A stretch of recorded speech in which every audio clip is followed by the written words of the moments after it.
Listo, te escuchamos. Muchas gracias. Ok, como decía, muchas gracias por la presentación. Gracias también por la oportunidad. El día de hoy vamos a ver una serie de fármacos que utilizamos mucho en estos momentos de crisis. Son fármacos adrenérgicos. Al final de la presentación va a haber una serie de preguntas. Bueno, si les surgen alguna pregunta y si se las puedo resolver con gusto, si no, lo buscamos. Ya los coordinadores tienen mi contacto, entonces cualquier cosa estoy para servirles. Y bueno, vamos a iniciar.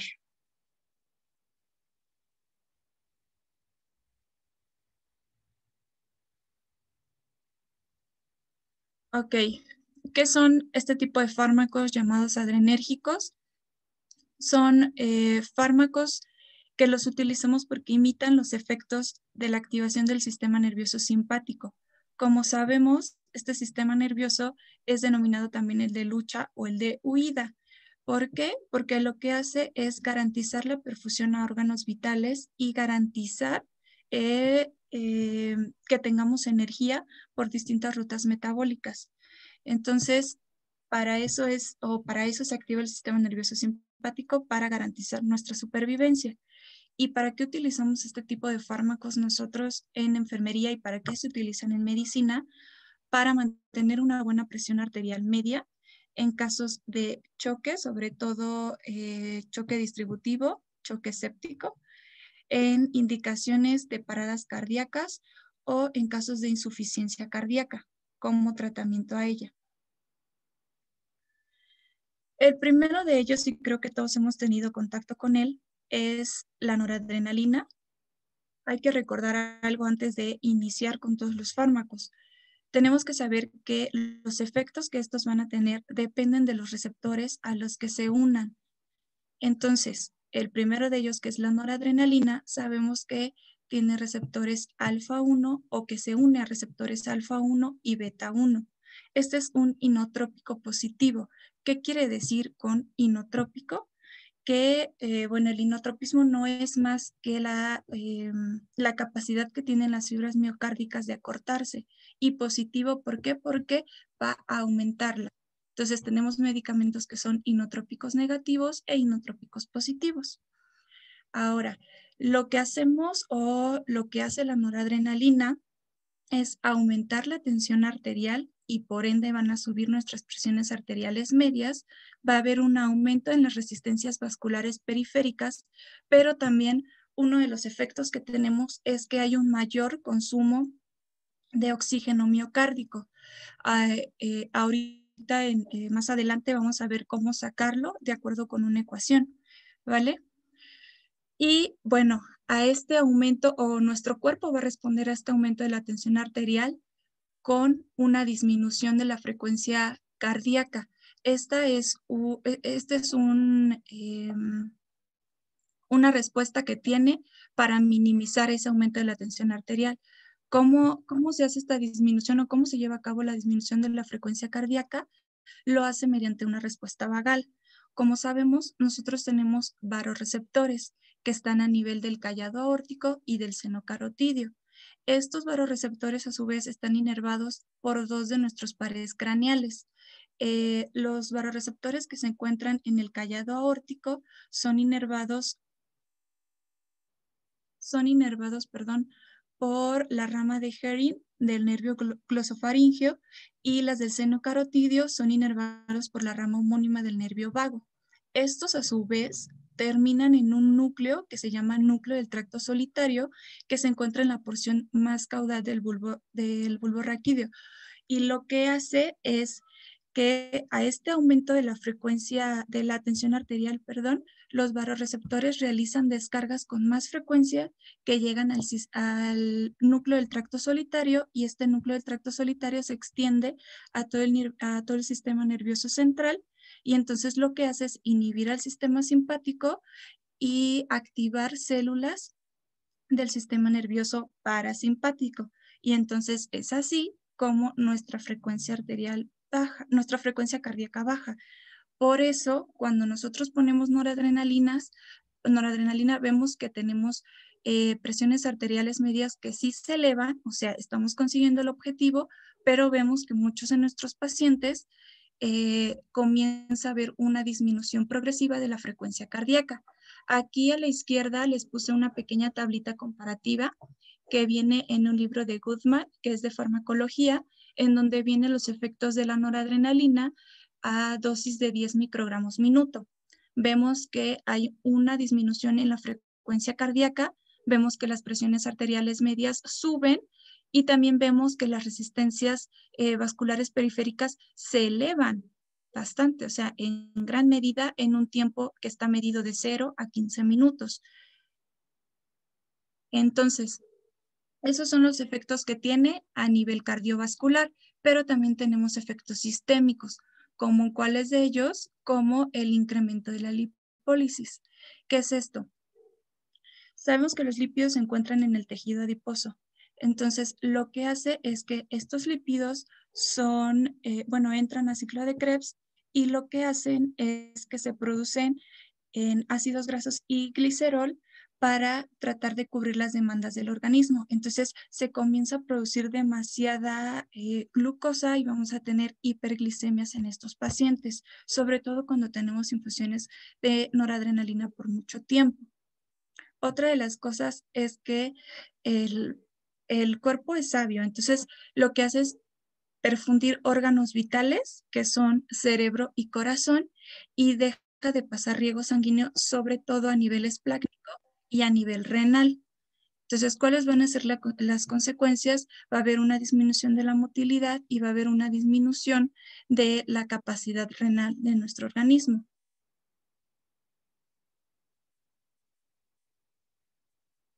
Sabemos que este medicamento lo tenemos que poner en infusión continua y se diluyen en soluciones glucosadas gracias a la estabilidad que les brinda este tipo de medicamentos. La estabilidad dura 24 horas, entonces el cambio de las infusiones de vasopresores se hacen cada 24 horas. El efecto que tiene o la duración que tiene es de 1 a 2 minutos. Entonces, si tú tienes un paciente que está hipotenso al que le vas a iniciar vasopresor, que cabe destacar que el inicio del vasopresor no tiene que ser por indicación médica. Si tú como enfermería estás viendo que tu paciente se está chocando, lo inicias. Lo puedes iniciar, por ejemplo, a 2 mililitros. Y tú no te vas a esperar 5 o 10 minutos para ver si la presión sube. Tú sabes que de 1 a 2 minutos la presión tiene que subir. Si no sube, tienes que seguir aumentando la dosis hasta que llegues al máximo de gamas. Si tu máximo de gamas, si ya tienes al máximo las gamas, perdón, y la presión arterial de tu paciente no sube, entonces sabemos que inicias con un segundo vasopresor, que el de elección es la vasopresina y ahorita más adelante vamos a ver por qué. Entonces tú le avisas al médico, ¿sabe qué, doctor? La presión arterial del paciente no está subiendo, ya lo tengo, por ejemplo, a 2 gamas. Vamos a iniciar con un segundo vasopresor y bueno, pues ya la decisión clínica dependerá de ellos. Las dosis iniciales, como dije, van de 0.05 a 1 microgramo kilogramo minuto y tus dosis tope son de 2 a 4 microgramo kilogramo minuto. Pero si tú tienes un paciente que no responde con 2 gamas, ya no va a responder aunque tú sigas aumentando la infusión de noradrenalina. Ahora bien, ¿cómo calculas estas gamas? Nosotros manejamos una fórmula en nutrición que a mí se me hizo muy fácil, entonces espero que para todos sea. Sé que hay más fórmulas, porque sí las hay, pero bueno, yo les voy a enseñar esta, que es sacar los microgramos y una vez que tengas los microgramos de tu solución, lo multiplicas por los mililitros a los que está pasando en tu bomba de infusión y posterior lo divides entre el kilogramo y entre los 60. ¿Cómo lo hacemos? Las diluciones que se manejan casi por excelencia son 8 miligramos y 16 miligramos. Nosotros en nutrición manejamos 16 miligramos. Entonces, ¿qué haces? Divides 16 miligramos entre 250 y lo multiplicas por 1000 y nos va a dar los 64 microgramos. Esos son los microgramos que tenemos aquí. Entonces, esos 64 microgramos los multiplicamos por los mililitros a los que los tengas y los divides entre el peso de tu paciente, entre 60, y el resultado van a ser las gamas a las que está pasando tu infusión de noradrenalina. Ahora, ¿cuáles son los cuidados que como enfermeras tenemos que tener? Sabemos que este es un medicamento que se va a administrar solo en infusión continua, la noradrenalina. No se administra por vías periféricas debido al riesgo que hay de extravasación y se utiliza un lumen exclusivo si tienes ya un catéter venoso central, que preferentemente es el distal por las características que este brinda. Entonces, que es ideal para los medicamentos vasopresores. ¿Qué vamos a tener? Un control de la glicemia capilar. Sabemos que además del estrés que están sufriendo nuestros pacientes por la enfermedad, tenemos infusiones de vasopresores que van a aumentar la cantidad de glucosa circulante. Entonces, ¿qué hacemos? Tenemos que estar checando la glicemia capilar dependiendo, puede ser cada 4 horas o cada 6 horas, depende del manejo que tenga tu paciente y de las enfermedades que presentaba antes de entrar al hospital por COVID. Entonces, si se dan cuenta, estos pacientes que ya están dentro de una terapia ya tienen un esquema que va entre 140 y 180. Entonces, eso es para cubrir las demandas que tiene el organismo. Si se pasa, entonces, si se pasa de esos miligramos, ya vamos a tener problemas a nivel sistémico. Entonces, tenemos que tener mucho cuidado con la glicemia. La valoración de los llenados capilares, ¿por qué? Porque tiene un aumento de las resistencias vasculares periféricas. Entonces, va a estar llegando menos sangre a miembros como lo son manos y pies. Entonces, tenemos que estar checando eso, sobre todo porque las líneas arteriales las podemos poner pediales o podemos tener líneas arteriales radiales. Entonces, los llenados capilares los tenemos que estar checando porque cuando se ven disminuidos o exageradamente disminuidos, tenemos que estar cambiando nuestras líneas. Tenemos que tener una monitorización electrocardiográfica y hemodinámica constante de nuestro paciente. No sé, ustedes pues si tengan facilidad de tomar electros, si es posible lo pueden hacer, o sea, es una función de enfermería. Si ustedes ven en el trazado de la línea arterial algo que les está haciendo ruido, algo que no está bien o presenta alguna arritmia, ustedes pueden sacar un electro y estar monitorizando a su paciente, porque este tipo de medicamentos, uno de los efectos adversos que tiene es la aparición de arritmias, sobre todo fibrilaciones ventriculares y taquicardias ventriculares. Vigilar la función renal. Tenemos que sacar gasto urinario sí o sí de nuestro paciente, que es como de lo que podemos hacer nosotros como enfermeras, y los demás estudios pues sí son por orden médica. La motilidad intestinal, como vimos, se ve disminuida, entonces tenemos que estar verificando las evacuaciones de nuestro paciente, porque si no ha evacuado, entonces es un problema estar midiendo perímetro abdominal y en caso de que nuestro paciente no esté evacuando por esta disminución, podemos realizar algo que se llama masaje al marco cólico. Entonces, las acciones que nosotros podemos tomar como enfermería, pues hay que hacerlas para ayudar a la persona que estamos cuidando. El siguiente de estos fármacos es la adrenalina. Este fármaco se une a receptores alfa 1, beta 1 y beta 2. Entonces, va a aumentar la tensión arterial mediante 3 sistemas. Es un medicamento cronotrópico positivo, va a aumentar la frecuencia cardíaca, es un medicamento inotrópico positivo, entonces esto quiere decir que va a mejorar la contractilidad cardíaca y también crea una vasoconstricción de muchos lechos vasculares, entre ellos las venas. ¿Qué va a pasar con eso? Que va a aumentar el retorno venoso y por consecuencia aumenta la precarga y la poscarga. Entonces, ¿qué va a pasar? Aumenta nuestro gasto cardíaco, aumenta la frecuencia cardíaca y aumenta el trabajo del latido del ventrículo izquierdo. Nuestro ventrículo izquierdo va a estar trabajando a su máxima capacidad. Ahora, ¿cuál es el mecanismo por el que aumenta la frecuencia cardíaca?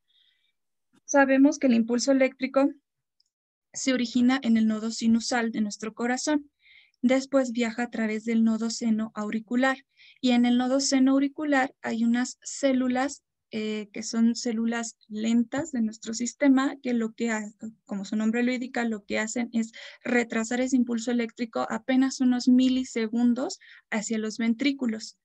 Entonces, lo que hace la adrenalina o este medicamento es crear una despolarización rápida en las células lentas del nodo seno auricular. Por eso nuestra frecuencia cardíaca aumenta. Entonces, vamos a ver que tenemos tensiones arteriales sistólicas elevadas por esa despolarización rápida. Vamos a tener frecuencia cardíaca elevada, pero tensiones arteriales diastólicas normales o disminuidas. Eso es uno de los efectos que tiene la adrenalina, para que no nos espantemos cuando veamos estos efectos en nuestro monitor. Aquí, igual que la noradrenalina, está el cuadrito, es del mismo libro y viene comparado los efectos que tiene noradrenalina y adrenalina. Vamos a ver que en la frecuencia cardíaca de la noradrenalina quedamos que disminuye y en la adrenalina aumenta por la despolarización de las células lentas del nodo seno auricular. La presión arterial, vemos que en noradrenalina va a subir y en adrenalina se puede quedar igual o puede subir, pero solo en poca cantidad. Y las resistencias vasculares periféricas en noradrenalina aumentan y en adrenalina se ven disminuidos. Todo esto por el tipo de receptores a los que se une. En el corazón tenemos más receptores beta. Entonces, la adrenalina, dependiendo de las gamas que lo tengamos, se une a estos receptores y lo que aumenta también es el flujo coronario. En adrenalina, en infusiones de adrenalina, de 1 a 2 gamas vamos a tener efectos beta y a más de 10 gamas vamos a tener efectos alfa. ¿En qué otros casos se puede utilizar la adrenalina? En casos de una actividad eléctrica sin pulso, en casos de asistolia, de fibrilación ventricular o de taquicardia ventricular. Esto es generalmente cuando un paciente llega a urgencias o les llega a ustedes a su área de triage, que llega con estas características o con una arritmia como fibrilación o taquicardia ventricular. Y entonces, ¿qué se hace? Tú tienes tu carro de paro. Como ellos, pues si llegan de urgencia, no tienes un catéter venoso central ya, lo que haces es buscar una vía periférica. Este sí se puede infundir por vía periférica. ¿Y qué haces? Cargas 1 miligramo de adrenalina y este se va a pasar en bolo con técnica 20-20.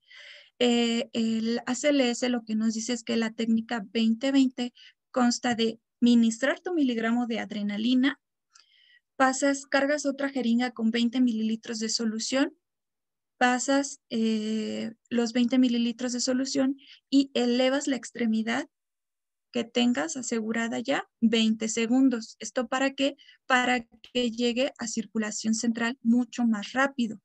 Si tu paciente ya tiene un catéter venoso central, está en la terapia y te cae en una fibrilación ventricular o en una taquicardia ventricular, que es lo más común en estos tiempos, bueno, lo que haces es cargar tu miligramo de adrenalina y cargas una jeringa igual con 10 mililitros de solución. Ya no es necesario que cargues los 20.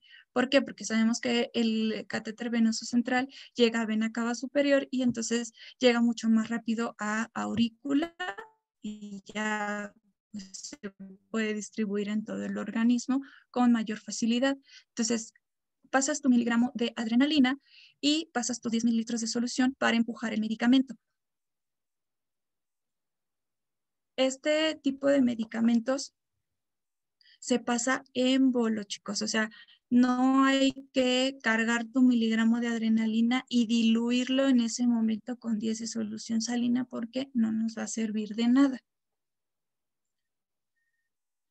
Dentro de otro de los efectos cardiovasculares, como dije, es debido a los receptores a los que se une el corazón, que son beta, aumenta el flujo coronario, aumenta la frecuencia sistólica Y también otro de los efectos que tiene es que relaja el músculo bronquial. De hecho, por eso se utiliza también como tratamiento para el asma, debido a que inhibe muchos factores inflamatorios que son liberados por los mastocitos. Entonces, por eso se utiliza también como tratamiento para el asma. Relaja músculo bronquial y además disminuye las secreciones. Pero ¿qué causa? Este medicamento, igual que la noradrenalina, también va a causar hiperglicemias. ¿Por qué? ¿Por qué mecanismos? Genera resistencia a la insulina a nivel periférico y un aumento en la secreción de glucagón. Entonces, pues vamos a tener también hiperglicemias. ¿Cuáles son los cuidados que como enfermeras vamos a tener? Tenemos que igual estar valorando la glicemia capilar, como dije. Nosotros tenemos metas para glicemia entre 140 y 180. También aumentan los niveles de lactato debido a la descomposición de glucosa, de piruvato al lactato, y el lactato se va acumulando. Igual tener monitorización electrocardiográfica porque causa también arritmias. Vigilar la motilidad intestinal porque también disminuye debido a que tenemos más receptores alfa. Y la función renal causa una vasoconstricción en arteriolas. Entonces, sobre todo a nivel renal, tenemos que estar vigilando el gasto urinario.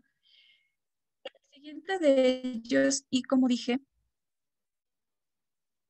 es la vasopresina, que es un coadyuvante en casos de choque séptico, por ejemplo. Como dije, si ya tú tienes un medicamento como es adrenalina o noradrenalina y tu paciente no responde, entonces inicias un segundo vasopresor. El de elección es vasopresina. Algunos otros médicos deciden utilizar hidrocortisona junto con vasopresina y norepinefrina o utilizar dopamina. Nosotros utilizamos vasopresina, yo la verdad es que es lo que más he visto. ¿Y por qué? La vasopresina es un medicamento que se adhiere a 3 tipos de receptores. Tenemos receptores B1A, que lo que causa es una vasoconstricción a nivel de vasos sanguíneos en el endotelio. B1B, que lo que hace es producir hormona adrenocorticotropa, como lo hace. Esta hormona es regulada por el hipotálamo. El hipotálamo manda o libera o sintetiza hormona liberadora de corticotropina que llega a la neurohipófisis, y de allí se libera hormona adrenocorticotrópica que llega a través del torrente sanguíneo a las glándulas suprarrenales y de ahí se libera cortisol. Esa es nuestra meta con la vasopresina, la liberación del cortisol. ¿Por qué? Porque en casos de choque séptico, que generalmente estos pacientes pues también lo presentan, se libera óxido nítrico y lo que hace el cortisol es inhibir esa liberación de óxido nítrico y entonces así se puede generar una vasoconstricción. Y receptores B2 que se encuentran en los túbulos colectores renales, que lo que hacen es reabsorber agua, pero con eso también se reabsorbe sodio. Entonces tenemos que tener cuidado con los electrolitos, sobre todo sodio y potasio. ¿Por qué utilizamos vasopresina? Porque potencia los efectos de las catecolaminas. Entonces, cuando tenemos un choque refractario a catecolaminas, utilizamos vasopresina. Genera una vasoconstricción y podemos tener un control de volemia. ¿Por qué? Porque vamos a estar reabsorbiendo agua, entonces vamos a tener más líquido circulante. Pero también tenemos que tener cuidado, porque si además en la terapia de fluidos que nosotros estamos dando, estamos poniendo líquido de más, podemos causar edemas, como edema pulmonar, porque también la capilaridad de nuestros vasos sanguíneos aumenta, entonces se empieza a perder agua y por el primer conducto que sale o los primeros capilares por donde se empieza a perder agua es los que llegan a pulmón. Entonces podemos generar un edema pulmonar. Este ya no se mide por gamas, la vasopresina se mide por unidades. Si hemos visto en los frasquitos o en la presentación, viene de 40 unidades en 2 mililitros. ¿Cuáles son las unidades que nosotros debemos tener? 0.04 unidades minuto. Este medicamento lo podemos iniciar a 2 mililitros también y ya vamos a tener las dosis de unidades altas o las dosis tope. Lo máximo que podemos utilizar con vasopresina, lo que tenemos permitido son 6 mililitros. De ahí, si tú le subes más a la vasopresina, vas a generar una vasoconstricción que lo que va a hacer es necrosar aquel tejido en el que ya no esté llegando sangre. Ahora, ¿cuánto dura su efecto? Dura 15 minutos más o menos. Entonces tú tienes que empezar a subir la infusión cada 15 o 20 minutos, porque aquí no vas a ver un efecto inmediato como no tenemos con norepinefrina o con adrenalina, que es de 1 a 2 minutos. Entonces, en tan poquito tiempo tú vas a ver un cambio. En este caso no, dura de 15 a 20 minutos. Entonces tienes que ir esperándote ese tiempo para ir regulándolo. ¿Cómo sacas las unidades? Divides los mililitros a lo que tengas tu infusión de vasopresina y lo divides entre 60 y ahí te van a salir las unidades a las que lo tengas. Te digo, más o menos de 2.2 mililitros se están pasando 0.03 unidades de vasopresina. ¿Cuáles son los cuidados que tenemos que tener?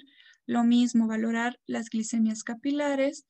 Vamos a tener una monitorización electrocardiográfica. Si no, en las líneas arteriales nos podemos dar cuenta, porque les digo, todos estos medicamentos vasopresores que nosotros ponemos, uno de los efectos adversos que tiene es la aparición de arritmias. La motilidad intestinal también, por esa vasoconstricción de algunos vasos sanguíneos y la función renal. O sea, sabemos que nuestro riñón, casi todos los vasopresores que le pongamos, va a disminuir el riego sanguíneo porque no se considera un órgano vital. Entonces, ¿qué hace? Perfundir cerebro y corazón. Eso es con la vasopresina. Otro de los medicamentos que tenemos también es la atropina. Este medicamento no se utiliza en infusiones continuas por las características que tiene y solo se usa en casos de bradicardia inestable. O, bueno, ahorita vamos a ver en qué otras cuestiones se puede utilizar. ¿Qué es lo que hace este medicamento? Que estimula el sistema nervioso central. Entonces, ¿qué hace? Que bloquea las células del sistema nervioso parasimpático y retrasa el impulso de estas células. Entonces, así, bloqueando el sistema nervioso parasimpático, se activan las células del sistema nervioso simpático y va a aumentar nuestra frecuencia. También tiene acciones antiespasmódicas, sobre todo en músculo liso. Por eso es que no sé si han visto que en algunas cirugías se utiliza para inhibir las secreciones. Y bueno, como dije, al estimular el sistema nervioso simpático, pues va a aumentar nuestra frecuencia cardíaca. ¿Qué otros usos le podemos dar? En casos, bueno, de las bradicardias, en caso de una actividad eléctrica sin pulso o en caso de asistolia, solo si no tenemos adrenalina, porque nuestro fármaco de elección para estos dos eventos es la adrenalina. Si no lo tenemos, entonces podemos utilizar la atropina. En casos de bradicardia, las dosis indicadas de acuerdo con la Asociación Americana de Cardiología van de 0.3 miligramos. En otros estudios, en otros artículos de diferentes países, como en España, por ejemplo, van a ver que utilizan 0.5 a 1 miligramo. Entonces, eso sí va a depender del criterio clínico de cada uno. En casos de actividad eléctrica sin pulso, cuando tengas frecuencias cardíacas menores a 60 o en caso de asistolia, sí se utiliza el miligramo de adrenalina. Si tu paciente acaba de llegar al área de urgencias y solo tienes una vía periférica o lo que se alcanzó a poner fue eso, también se pone con técnica 20-20. Si ya tienes un catéter venoso central, ya quedamos que se utiliza 10 mililitros de solución salina. En casos de asistolia, se puede repetir 1 miligramo de adrenalina cada 3 a 5 minutos. ¿Cuáles son las dosis máximas? Ahí sí depende del criterio clínico del médico que esté en el evento adverso o en caso del código azul. Eso sí depende de ellos, no hay un tope, pero pues sabemos que también pues no vas a poner 10 miligramos de atropina, ya tu paciente no te va a responder. El ACLS sí maneja que son 3, pero la verdad es que en la clínica, pues a veces utilizan más. Yo he visto que utilizan hasta 6, cuando pues ya si tu paciente no respondió, ya no lo va a hacer con nada de lo que le pongas. ¿Cuál es esto? Al inhibir el sistema nervioso parasimpático y activar las células del sistema nervioso simpático, podemos tener arritmias, sobre todo fibrilaciones ventriculares y taquicardias ventriculares. Entonces ya ese es otro tipo de evento y es otro tipo de tratamiento. Va a causar distensión abdominal y va a disminuir nuestro gasto urinario. Va a causar fiebre debido a que inhibe la sudoración. Entonces, todo el calor que nuestro paciente pueda perder por el sudor no lo va a hacer. Entonces, se acumula y puede provocar fiebre. Tenemos que estar muy al pendiente de la temperatura del paciente. Y bueno, el último medicamento es la dopamina. Como sabemos, este es un precursor natural de la noradrenalina y tiene receptores dopaminérgicos, beta y alfa. Entonces, dependiendo de las gamas a la que los tengamos, a la que tengamos la dopamina, van a ser los efectos que tenemos. Este sí lo tenemos que ir manejando más o menos entre 6 a 9 minutos para notar cambios en nuestro paciente. Cuando lo tenemos en infusión junto con otro medicamento o si lo tenemos solito. Entonces aquí sí no vamos a esperar, les digo, como noradrenalina y adrenalina que es casi inmediato, 1 minuto o 2 minutos máximo. Aquí nos tenemos que esperar de 6 a 9 minutos más o menos para ver los efectos. Se utiliza en caso de choque cardiogénico, en caso de que tengamos hipotensión, insuficiencia cardíaca congestiva o para mejorar la perfusión renal. Sobre todo cuando tienen lesiones renales, tienen tratamientos con dopamina. Como les dije, tenemos 3 tipos de receptores y de acuerdo a las gamas que lo tengamos van a ser los efectos. Si tenemos a dosis dopa, que sí hemos escuchado esos términos, que van de 0.5 a 2 gamas, vamos a tener una mayor perfusión renal y esplácnica. Entonces aquí sí vamos a tener una mayor motilidad gastrointestinal y mayor gasto urinario, vamos a tener un mejor funcionamiento de nuestros riñones. Si lo tenemos a dosis beta, entonces esto quiere decir que va a ayudar al corazón. ¿Qué va a hacer? Va a aumentar la contractilidad cardíaca. Quedamos que la contractilidad cardíaca es la capacidad que tienen las fibras miocárdicas de acortarse y las dosis a los que los vamos a tener va de 2 a 10 gamas. Si lo que queremos son dosis alfa, o sea, generar una vasoconstricción marca ACME, ponemos más de 10 microgramos kilogramo minuto. ¿Y eso qué va a hacer? Va a generar también un aumento en las resistencias vasculares sistémicas. ¿Qué cuidados debemos de tener? Vamos a cuidar los llenados capilares periféricos, los gastos urinarios, sobre todo si lo tenemos a dosis alfa, porque entonces sí vamos a dejar de perfundir riñones. Vamos a ver un aumento en la frecuencia cardíaca si lo tenemos a dosis beta, por ejemplo. Estos igual se administran por vía central, perdón, como puede ser por el catéter. Y bueno, como vimos por las características, utilizamos el lumen distal debido a los mililitros que se pueden perfundir por ahí por minuto, que más o menos son 40. Y la estabilidad igual dura 24 horas y se puede poner o se pone en soluciones glucosadas. También se puede poner en solución salina, pero se ha visto que la estabilidad es mucho mayor en las soluciones glucosadas. Y bueno, esos son los fármacos que vimos por el momento. Los principales vasopresores que se utilizan no solo ahorita que estamos en pandemia, sino cuando tenemos pacientes que están en la terapia y que tienen también ya enfermedades preexistentes antes de entrar, en donde necesitamos mejorar la capacidad miocárdica.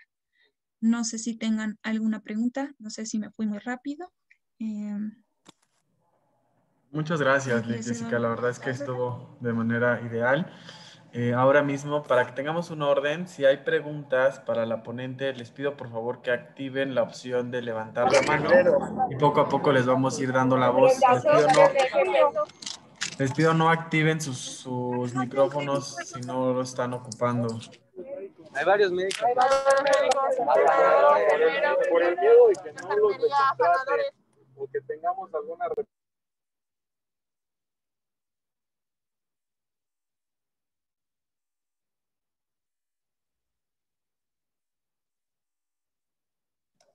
Bueno, después de ese incidente, Brian Eduardo Cruz Garrido, tienes la palabra para hacer tu pregunta. Puedes activar tu micrófono y tu cámara si quieres. Yo solamente en lo que es en la fórmula de la vasopresina, no, más o menos no me quedó muy claro. O sea, la Ok. presentación es de 40 unidades sobre 2 mililitros, pero la fórmula y eso no. Ok. Para preparar tu infusión, siempre te indican 40 unidades. Entonces pones los 2 mililitros que vienen en el ámpula en tu solución glucosada. Para sacar las unidades es dividir los mililitros que tienes entre 60. Ok. Entonces, por ejemplo, mira, vamos a hacer una.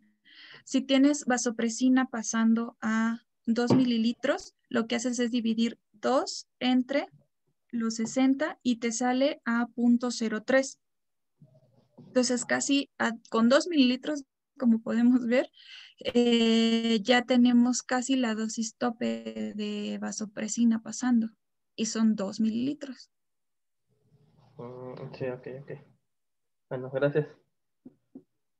¿Sí, sí te salió? Sí.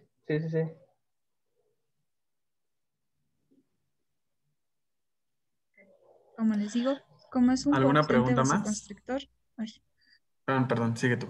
no te preocupes. Solo como es un potente vasoconstrictor, por eso es que se utilizan unidades muy, muy bajas, porque si no ya, como dije, causas necrosis en aquellos órganos en los que no se estén perfundiendo. Ok. Sí, ya más o menos ya me quedó más claro. Sí. Gracias, licenciado Brian. ¿Alguien más tiene alguna pregunta para la licenciada Jessica?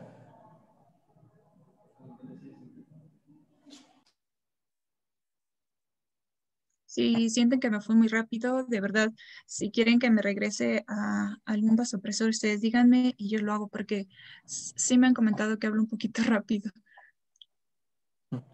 No, todo estuvo muy bien, de acuerdo al tiempo programado. Bueno, si no hay más preguntas, o bueno, recuerden que vamos a tener un canal abierto. Si alguien tiene dudas, si alguien investiga información diferente a la que ha dado el licenciado Gabriel y a la licenciada Jessica, y tienen actualizaciones, saben que pueden pasar al área de educación continua. Nos encontramos en la pecera B y se encuentra a cargo la licenciada Maribel Pérez. Entonces, cualquier artículo de innovación o algo nuevo que quieran agregar, no duden en hacerlo. Nosotros nos estaremos comunicando con Jessica para platicarle cómo estuvo y así lo podamos replicar. Recordemos que tenemos una charla interinstitucional y Jessica nos platica su experiencia desde el Hospital de Nutrición. También sería importante que hagan este análisis los que estuvieron conectados con el licenciado Gabriel y noten las diferencias del manejo que se tienen en la unidad y que se tienen en la nutrición para que ustedes también puedan realizar aportes significativos, que es lo que se busca en estas sesiones. Y sin más, pues Jessica, te agradecemos un chorro el hecho de que hayas compartido con nosotros la información. La verdad que creo que estuvo demasiado dinámico y demasiado digerible y todo un ejemplo de cómo las licenciadas y licenciados en enfermería tenemos que profundizar en las acciones que nosotros realizamos, ya que recordemos nuevamente, y no como para evidenciar, sino simplemente porque lo que no se dice no existe, muchos de nuestros eventos adversos en la terapia intensiva están relacionados a un mal manejo de las aminas y de estos fármacos adrenérgicos.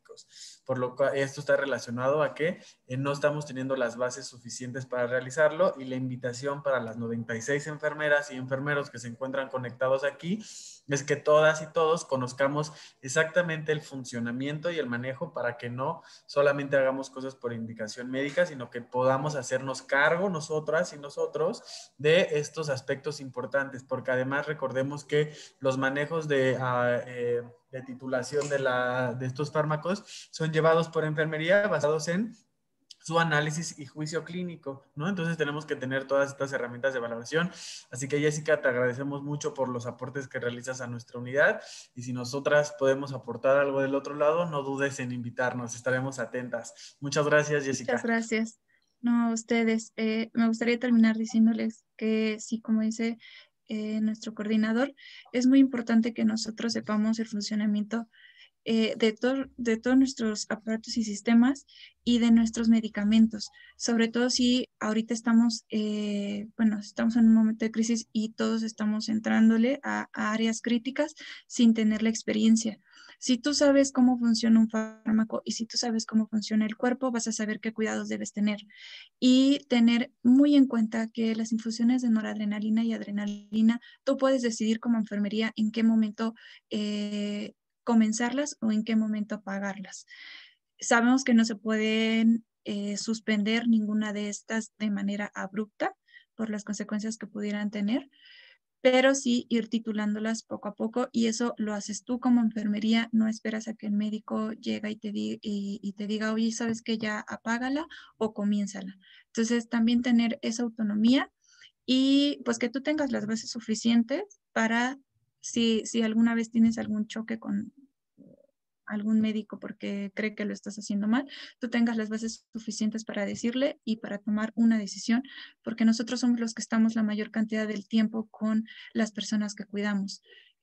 A veces ellos entran un ratito. Lo más importante sí es trabajar en equipo, pero saber que tenemos autonomía para hacer muchas, muchas cosas que a veces nos reservamos porque creemos que enfermería no puede, no debe o que podemos causar un daño. Entonces sí, estudiemos, bueno, hay que estudiar mucho. Como dijo nuestro compañero, si tienen alguna duda, yo estoy abierta. Si les gustó mi ponencia y quisieran que les diera algún otro tema, igual estoy abierta, o sea, estoy disponible. Lo importante es que aprendamos juntos. Entonces, pues muchas gracias por la oportunidad. Espero que les haya gustado. A ti muchas gracias, Jessica. Bueno, compañeros, con esta terminamos la serie de sesiones virtuales del día de hoy en relación a minas. Estén bien atentos y guarden la información porque la siguiente semana la van a ocupar. Recuerden que no hay una intervención educativa sin que haya una evaluación de aprovechamiento. Es decir, vamos a hacer una medición de qué tanto aprendimos todas y todos. Recordemos que esto no solamente es para los que están asignados a terapia intensiva, también se le está dando la capacitación a los que están en semicríticos y hospitalización por el flujo y los cambios. Entonces, así sea que nosotros vayamos a evaluar a OSPI o a cualquier otro lado, sería importante que todas tengan esta información y estén atentas. Durante esta semana realizo nuevamente la invitación para que leamos sobre manejo de insulinas porque estamos cursando la semana de insulinas y en estos días vienen días intensivos de capacitación y de evaluación. Entonces tienen dos tareas importantes: terminar de revisar insulinas y empezar a buscar bibliografía para que confirmen que lo que Jessica nos está diciendo es verdad. ¿Qué tal que nos está choreando y nos está diciendo un chorro de cosas para que nutrición nos gane, ¿no? Entonces, todo lo que nos digamos, cuestionémoslo, verifiquémoslo y confirmémoslo. Si nos quedan dudas, por eso tenemos un área destinada a la educación. Utilicémosla de manera correcta. Y con esto termino la sesión. Muchas gracias a todas y todos. Entonces nos seguimos comunicando. Jessica, muchas gracias por compartir. Y por supuesto que te tomamos la palabra. Vamos a estarte invitando durante nuestras semanas temáticas. Te vamos a mandar el calendario y en el que te quieras sumar, en todos estás invitada. Muchas gracias. Muchas gracias. De verdad. Ah, sí, y unos chicos en los No, pues imagínate.